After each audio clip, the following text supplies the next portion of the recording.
राजधानी दिल्ली से जो बड़ी खबर सामने आई है, ये दो चेहरे जो आप देख रहे हैं, मनीष सिसोदिया, सत्येंद्र जैन का इस्तीफा हो चुका है। मनीष सिसोदिया ने दे दिया है इस्तीफा। आम आदमी पार्टी के नंबर 2 मनीष सिसोदिया का इस्तीफा हो गया है।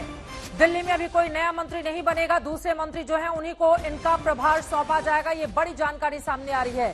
सत्येंद्र जैन 9 महीनों से जेल में हैं, उनका इस्तीफा आज हुआ है जब मनीष सिसोदिया को राहत देश के सर्वोच्च अदालत सुप्रीम कोर्ट से नहीं मिली है। आदेश में कहा गया है कि आप पहले हाई कोर्ट जाइए, उसके बाद ही सुप्रीम कोर्ट आइए। गलत परंपरा का, वरना यहां पर एक शुरुआत होगी जो ठीक नहीं होगा। मनीष सिसोदिया शराब नीति घोटाला मामले में सीबीआई की गिरफ्त में है। 4 मार्च तक की सीबीआई के पास हिरासत है उनकी। ऐसे में आज उनको राहत दिलाने के लिए आम आदमी पार्टी ने सुप्रीम कोर्ट का दरवाजा खटखटाया था, लेकिन कोई राहत उनको वहां से नहीं मिलती है। मनीष सिसोदिया, जिनसे कल 8 घंटे तक की सीबीआई की लंबी चौड़ी पूछताछ हुई थी, उसके ठीक पहले सिसोदिया की ओर से भगत सिंह का उदाहरण देते हुए सरफरोशी की तमन्ना, ये लाइनें भी दोहराई गई थी। ये कहा गया था हम किसी से नहीं डरते। लेकिन इन सब के बीच आपको बताते चले कि आज जब मामला बढ़ गया तो जैन और सिसोदिया दोनों ने इस्तीफा दे दिया है। दोनों पर भ्रष्टाचार के आरोप, एक लंबे समय से जेल में बंद हैं, जिनके वीडियोस अक्सर सामने आते रहे, उसको लेकर बीजेपी सवाल खड़े करती रही। तो वहीं दूसरी तरफ मनीष सिसोदिया के इस्तीफे के बाद बीजेपी का यह कहना है कि दिल्ली की जनता की यहां पर जीत हुई है और अब अगला नंबर किसका, यह सवाल भी बीजेपी के नेताओं की ओर से खड़े किए जा रहे हैं।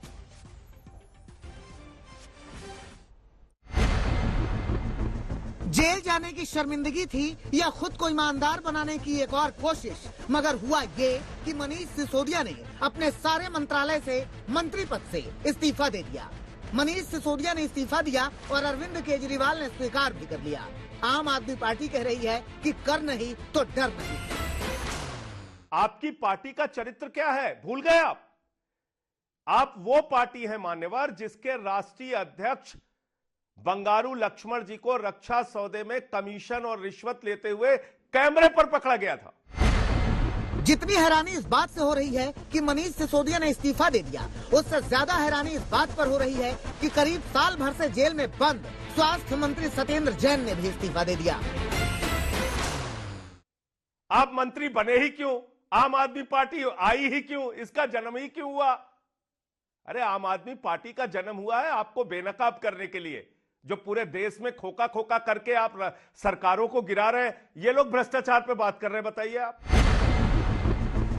इससे पहले बीजेपी लगातार सत्येंद्र जैन और मनीष सिसोदिया का इस्तीफा मांग रही थी। वो बार बार कह रही थी कि दोनों पर संगीन इल्जाम है, इसलिए दोनों को पदों पर रहने का कोई अधिकार नहीं है। शर्म के मारे अरविंद केजरीवाल को उन दोनों का इस्तीफा लेना पड़ा। ये भारतीय जनता पार्टी के कार्यकर्ताओं की जीत है, सच्चाई की जीत है। और मैं शराब घोटाले में लिप्त इस शराब घोटाले के सूत्रधार, 2 से 12% की दलाली के सूत्रधार अरविंद केजरीवाल को भी कहता हूं कि अब तुम्हें भी इस्तीफा देना होगा, क्योंकि ये लड़ाई अभी थमी नहीं है। बीजेपी आरोप लगा रही है कि आम आदमी पार्टी का सच सामने आ गया है। बीजेपी पूछ रही है कि आम आदमी पार्टी बता क्यों नहीं पा रही कि मनीष सिसोदिया और सत्येंद्र जैन ने इस्तीफा क्यों दिया। ये इस्तीफा केजरीवाल के आदेश पर हुआ या निर्देश पर हुआ, नैतिकता के आधार पर हुआ या शर्मिंदगी के आधार पर इस्तीफा हुआ, क्यों?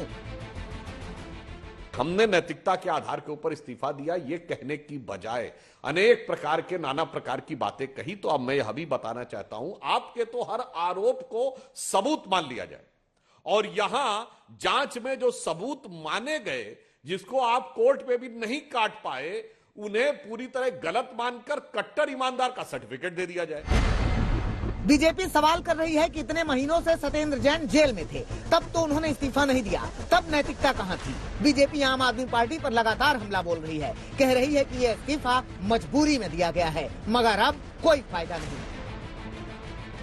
सुप्रीम कोर्ट से उनको कोई इस्तीफे के बाद बीजेपी आधिकारिक तौर पर सामने आई। रविशंकर प्रसाद ने कहा कि 9 महीने बाद आखिरकार सत्येंद्र जैन ने इस्तीफा दिया। बीजेपी कह रही है कि आम आदमी पार्टी कट कमीशन और करप्शन में लिप्त है।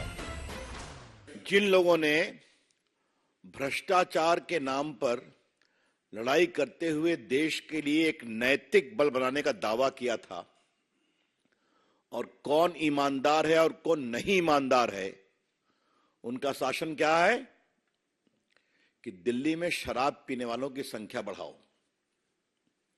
शराब लेने की उम्र 21 की 18 कर दो, शराब के ठेके में पॉलिसी को बदल दो, जो एक्सपर्ट कमेटी की रिपोर्ट है उसको जीएम से चेंज करा दो। इससे पहले मनीष सिसोदिया सुप्रीम कोर्ट गए थे, अर्जी लगाई थी कि उनकी गिरफ्तारी नियमों के विरुद्ध हुई है, उस पर संज्ञान लिया जाए, मगर सुप्रीम कोर्ट ने वहां भी सिसोदिया को झटका दिया। सुप्रीम कोर्ट ने आम आदमी पार्टी को हाई कोर्ट जाने की सलाह दी। जिस तरह से मामला बिगड़ा है उससे अंदाजा लगाना आसान है कि दिल्ली की सियासत अब और ज्यादा गरमाएगी। साथ ही सवाल ये भी है कि मनीष सिसोदिया के पास 18 से ज्यादा महत्वपूर्ण मंत्रालय हैं। वो मंत्रालय अब किसे किसे दिया जाएगा?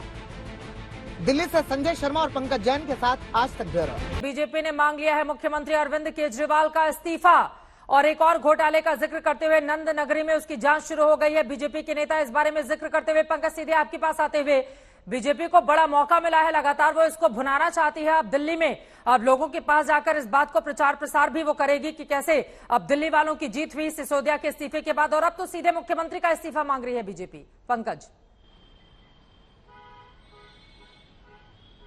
देखिए चित्रा, पिछले कुछ दिनों में जो राजनीतिक बवाल देश की राजधानी में हुए हैं उसके बाद इस कड़ी में ये नया बवाल जुड़ गया है, क्योंकि अब कई सारे सवाल उठेंगे कि आखिर इन इस्तीफों की अचानक वजह क्या रही। लेकिन जिस तरह से बीजेपी प्रेस कॉन्फ्रेंस कर रही है चित्रा, मैं आपको एक अपडेट दे दूं कि कुछ देर बाद करीब 7:30 पर आम आदमी पार्टी दफ्तर के बाहर में मौजूद है और अंदर आम आदमी पार्टी के नेता प्रेस कॉन्फ्रेंस करने वाले हैं। तो जाहिर है कि उनसे ये तमाम सवाल पूछे जाएंगे, एक जो बीजेपी आरोप लगा रही है और दूसरा कि आखिर क्या वजह थी कि इतनी जल्दी इस्तीफा मांगा गया या लिया गया या फिर स्वीकार कर लिया गया। तो कुछ देर में आम आदमी पार्टी का जो पक्ष है इन सवालों के साथ वो भी स्पष्ट हो जाएगा। लेकिन इतनी बात साफ है कि जब सत्येंद्र जैन जेल गए थे चित्रा, तो उसके बाद लंबे समय तक विपक्ष के हमले को आम आदमी पार्टी को झेलना पड़ा था और कहीं ना कहीं बड़े प्रदर्शन भी भारतीय जनता पार्टी सड़कों पे उतर कर करती नजर आई थी। तो ऐसे में अब वो स्थिति ना बने और वो दबाव ना बने, इससे भी कहीं ना कहीं राहत पाने की एक ये कोशिश हो सकती है। लेकिन कई ऐसे सवाल है जिनके जवाब मिलेंगे, लेकिन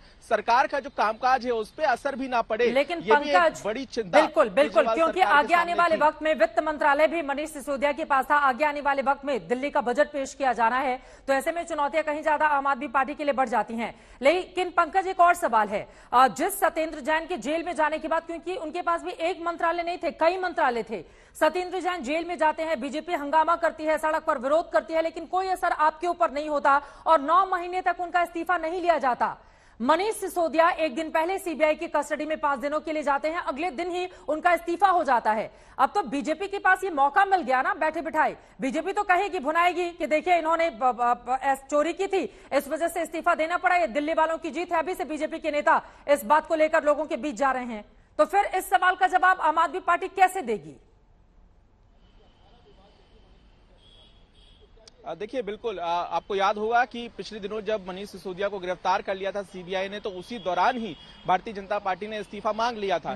लेकिन सत्येंद्र जैन, जैसा कि आपने बताया, कई विभाग उनके पास थे। मैं आपको बता दूं कि दिल्ली में वो स्वास्थ्य मंत्री रहे थे जब डेंगू का अटैक दिल्ली में हुआ था, फिर कोरोना का वक्त आया और उसके बाद से ही लगातार मोहल्ला क्लिनिक को लेकर भी कई बार बवाल हुआ। तो वो स्वास्थ्य मंत्रालय की जिम्मेदारी के साथ साथ पीडब्ल्यूडी विभाग, यूडी विभाग, जिसमें तमाम दिल्ली के विकास को अंजाम दिया जाता है, ऐसे अहम विभाग उनके पास थे जो बाद में मनीष सिसोदिया को दिए गए। मनीष सिसोदिया के पास पहले से ही 10 से ज्यादा विभाग थे और उसके बाद उनकी संख्या 18 हो गई। तो ऐसी स्थिति में अब आम आदमी पार्टी इसे लेकर क्या जवाब देती है, इसका इंतजार भी होगा। लेकिन हाँ, ये बात साफ है कि जो राजनीतिक आरोप लगाए जाते हैं उन आरोपों से भी छुटकारा पाने की एक कोशिश जरूर यहाँ पे आम आदमी पार्टी की होगी, क्योंकि बड़ा सवाल यही होगा कि आने वाले दिनों में दिल्ली सरकार के कामकाज को सुचारू रूप से आगे बढ़ाना है। जैसा कि आप कह रही थी कि बजट आने वाला है, मार्च महीने के दूसरे या तीसरे हफ्ते में दिल्ली सरकार बजट पेश करती है। अब मनीष सिसोदिया गए हैं तो बजट को फाइनल करके गए होंगे, और जो राजस्व मंत्री